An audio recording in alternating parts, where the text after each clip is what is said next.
Well, we continue to explore the 7 I am statements that are found in John's Gospel, and today is one I think will be familiar to a lot of people.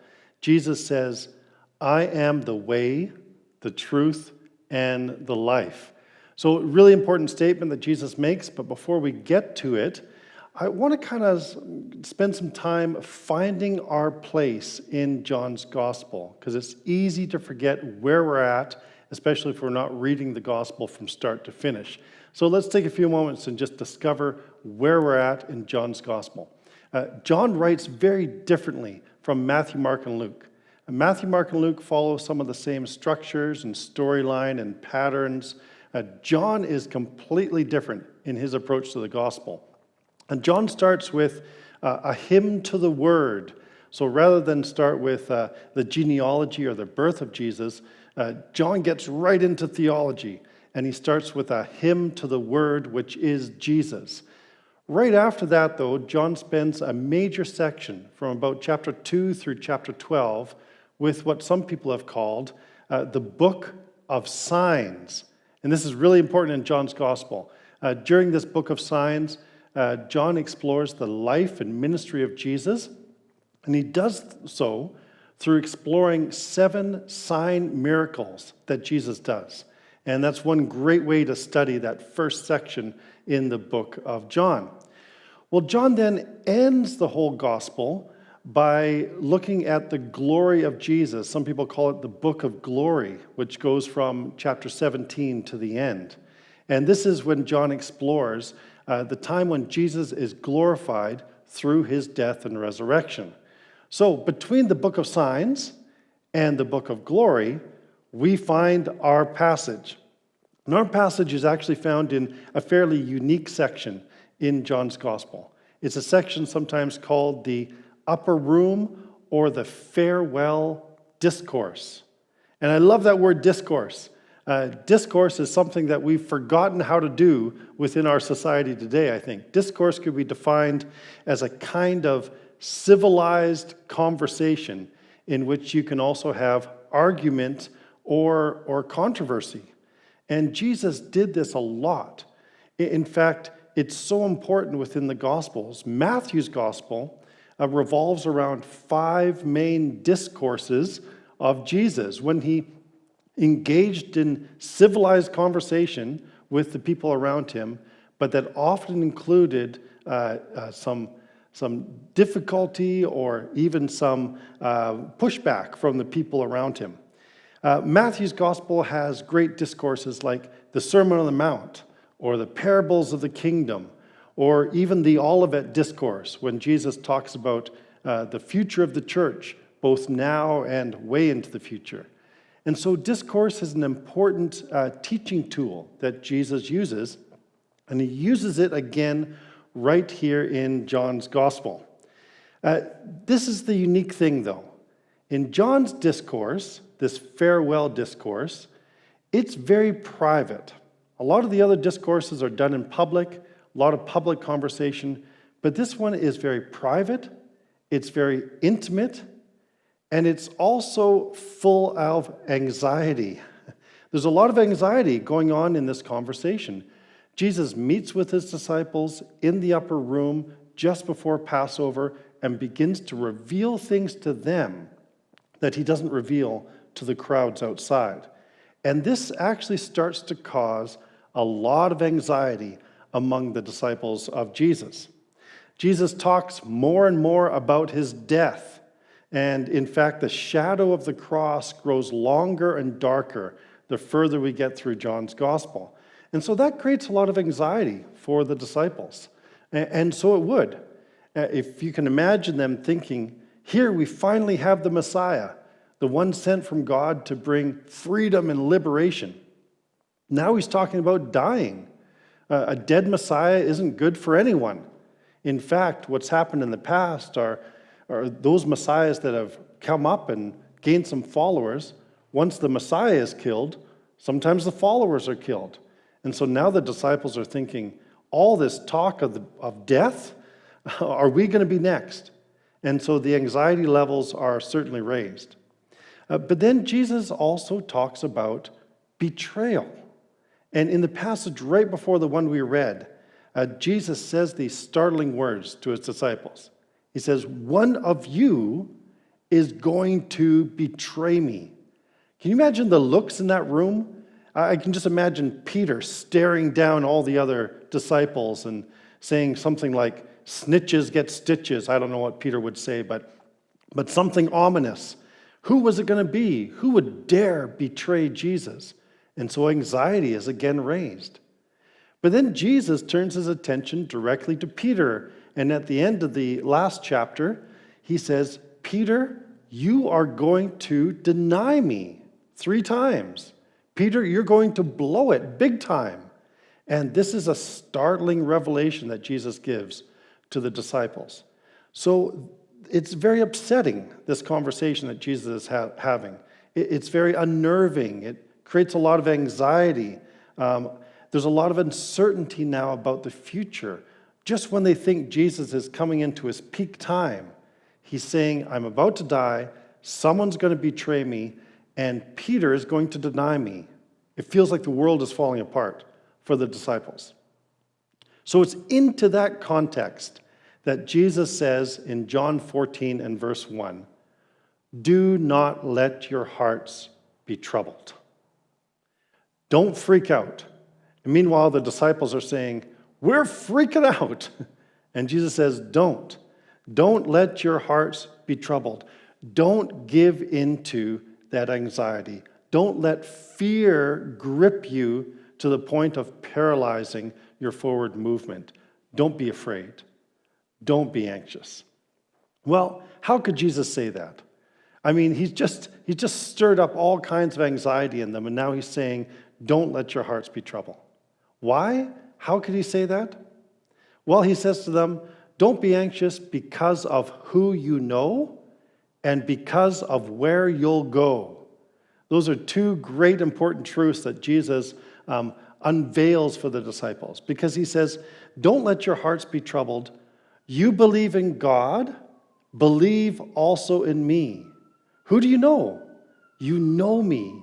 You have been with me from the beginning.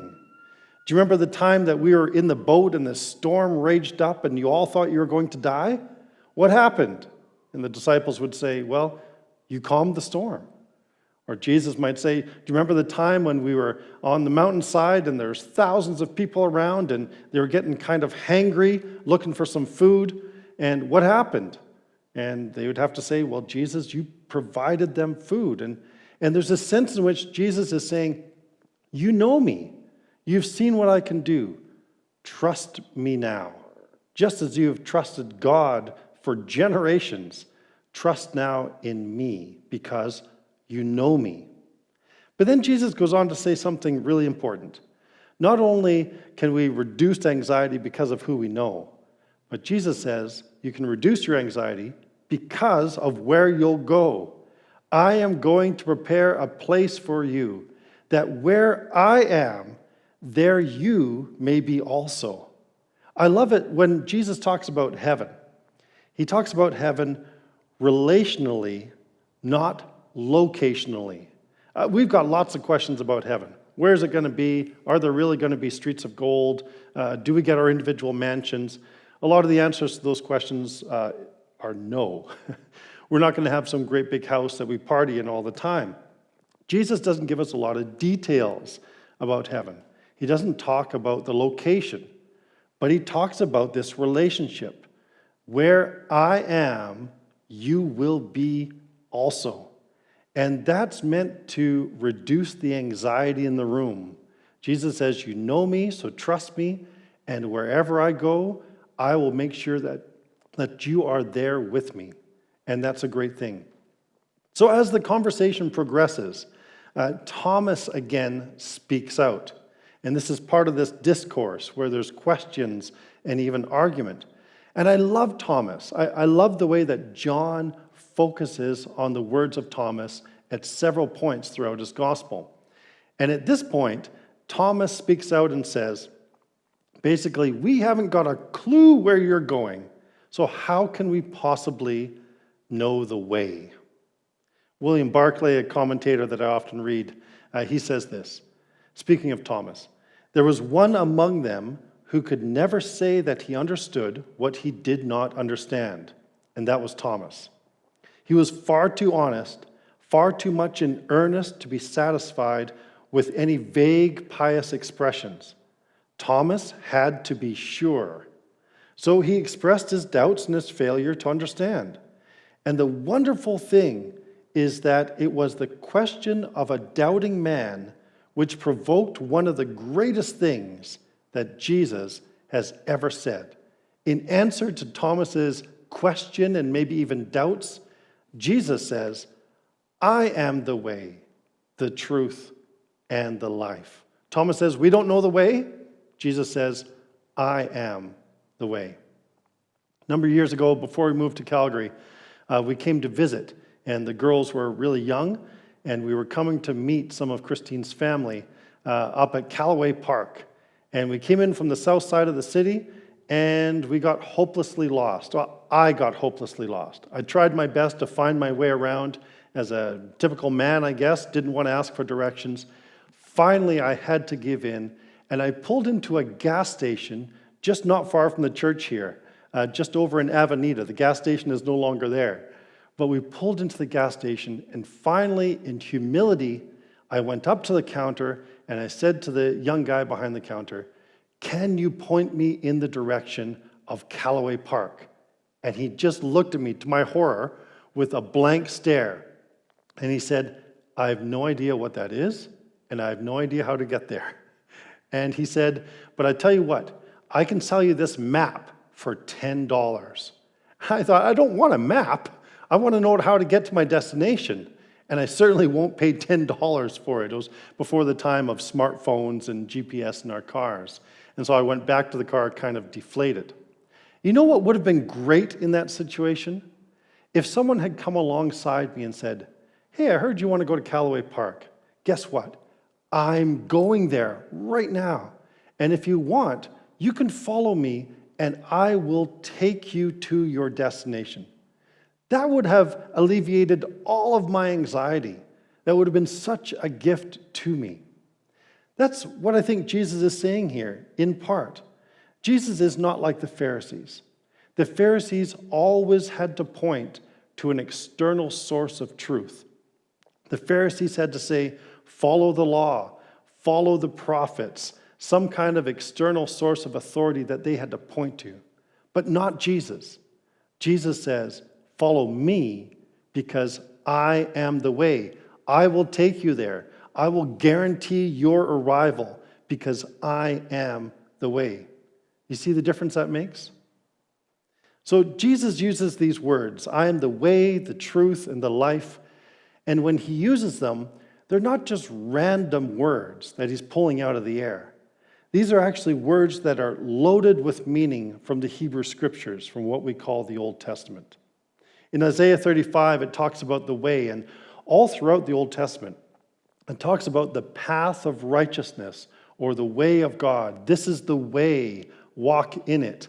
It is all throughout the Old Testament. But in Isaiah 35, it comes really clear as Isaiah talks about the future kingdom. Listen to these words. And a highway will be there, and it will be called the way of holiness. It will be for those who walk on that way. But only the redeemed will walk there, and those the Lord had rescued will return. Now Jesus comes along and says, I am that way. I am the path of righteousness. I am the highway of holiness. Jesus is the way. I think it would have been mind-blowing for those that were steeped in the Hebrew Scriptures, anticipating the arrival of the new kingdom. Now Jesus came and said, I am that way. Or if you turn to Psalm 25 and verses 4 and 5, and you read about the truth, as we do all throughout the Old Testament, this idea of God's truth standing firm, God's truth being more precious than gold. And in Psalm 25 and verse 4 and 5, it says this, show me your ways, Lord. Teach me your paths. Guide me in your truth and teach me. And now Jesus comes along and says, you know that truth that you've been seeking and longing for, and that truth that you've valued for so long? I am that truth. I am the truth. I'm the revelation of God to you. I am the truth about God. I'm also the truth about humanity. I am the truth about the world. I am that truth. It's amazing. It's remarkable what Jesus is saying here. Well, what about the life? In Psalm 16 and verse 11, we read this. You make known to me the path of life. And these beautiful words. You will fill me with joy in your presence, with eternal pleasures at your right hand. This is the life, that joy in God's presence. And Jesus says, I am that life. And then Jesus wraps it all up, this whole statement, with this amazing claim. No one, said Jesus, comes to the Father except through me. He alone is the way to God. In him alone do we see what God is like. And he alone can lead us into God's presence without fear and without shame. He is the way, the truth, and the life. You see, Jesus doesn't point to an external source. He doesn't point to some eightfold path or the 5 pillars or even 7 sacraments. Jesus points to himself. He is the way, the truth, and the life. Remember growing up, there used to be these bumper stickers and sometimes giant billboards, and it just said, Jesus is the answer. And I remember even as a kid thinking, well, what is the question? And that's been the criticism of those billboards from time to time. You say Jesus is the answer, but what's the question that we're asking? But the further along I get in my life, and the further along I get in faith, I realize the truth of that statement. Jesus is the answer. Well, what is the question? The question is the question that Thomas asks in the passage. Thomas says, we don't know where we're going, so how can we know the way? In other words, we're lost. We're confused. And we're a little bit scared if we're honest. And Jesus comes along and says, I am the answer to that question. I am the answer to your lostness. I am the answer to your confusion. I am the answer to the times when you're just a little bit freaked out. I am the answer because I'm the way, the truth, and the life. Sometimes I think and I know that we struggle to find a way forward through a lot of confusion and a lot of pain in our lives. And today's passage really tells us that Jesus is that way forward. Sometimes and often we're confused about what is real and truthful as we live in a world that's full of lies and deceptions. And into that, Jesus comes to us and says, I am the truth. And often we're conflicted about how to live in peace with our neighbors and with those who disagree with us and with one another in general. And Jesus comes along and says, I am the life. And so the answer really is found in Jesus. And it's not just some Christian platitude or just some simplistic answer. This really is the key. Jesus is the answer. He's the way, the truth, and the life. No one can come to the Father except through him. I know during these times and during this pandemic, we deal with a lot of anxiety, personal anxiety in our lives as we anticipate our kids maybe going back to school and people going back to work, others trying to find work. There's a lot of uncertainty about the future. I think it places us exactly where the disciples were when Jesus came to them and said, do not let your hearts be troubled. But often I think we turn to government and government officials, or we turn to healthcare professionals, or maybe we turn to our scientists, or even our teachers, or even churches. We turn to a lot of sources, and we need to pay attention to those that God has placed in authority over us. But the question for me today and for you is this: are we turning to Jesus? Are we turning to Jesus in the midst of this pandemic? So in the reality of these anxious times, I believe that we can find peace that passes understanding, because of who we know and because of where we'll go and because Jesus is the answer. He is the way, the truth, and the life. Amen.